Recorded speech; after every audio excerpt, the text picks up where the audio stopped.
Good afternoon, good evening. I think I've now, between Spencer and John, got about 2 minutes to provide you a 20-minute speech. So 1 second.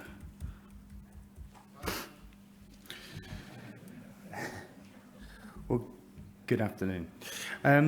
Firstly, enormous thanks to Dr. Shamalak, John Cole, Dr. Basanga for providing the event, which is obviously, as we could all agree, been a fantastic educational experience.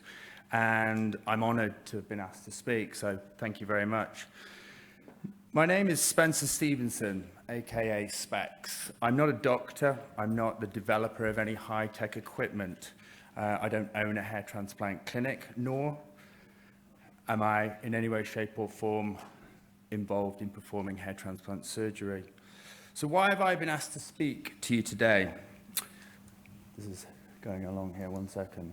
Why have I been asked to speak to you today? Well, I'm able to provide you a unique insight into the perspective of a patient's eye and help you see why it's so utterly confusing, not to mention frightening, to be a potential hair transplant patient today. So I'm hopefully going to outline to you how we can help patients whilst becoming relevant and maintaining relevance in this space, and becoming more visible, more credible, and above all, more trustworthy. So you can rise above the intense noise that exists in this increasingly treacherous field. I'm essentially a normal guy, an everyday guy, like the many you've treated before. And I stand for the everyday guy who's losing his hair and feeling very vulnerable and anxious, and who is unsure what to do or where to turn due to the overwhelming plethora of information at their disposal now, thanks to social media.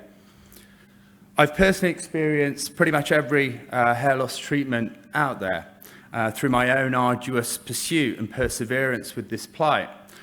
In turn, I vowed to be around and did my best to kind of pay it forward so that people didn't make the same mistakes that I made. Because it truthfully is an incredible place to navigate. It's a minefield.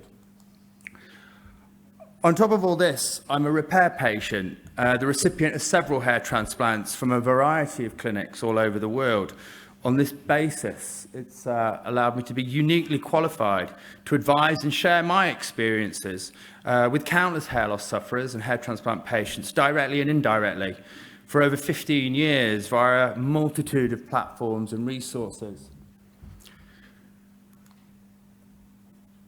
On my own hair loss journey, I've struggled to find my way, just like others that are out there. And it's very difficult. You don't know who to trust, where to turn. And who's the best hair transplant doctor for me? How do I get repaired? How do I get my hair back? I felt lost, desperate, and anxious.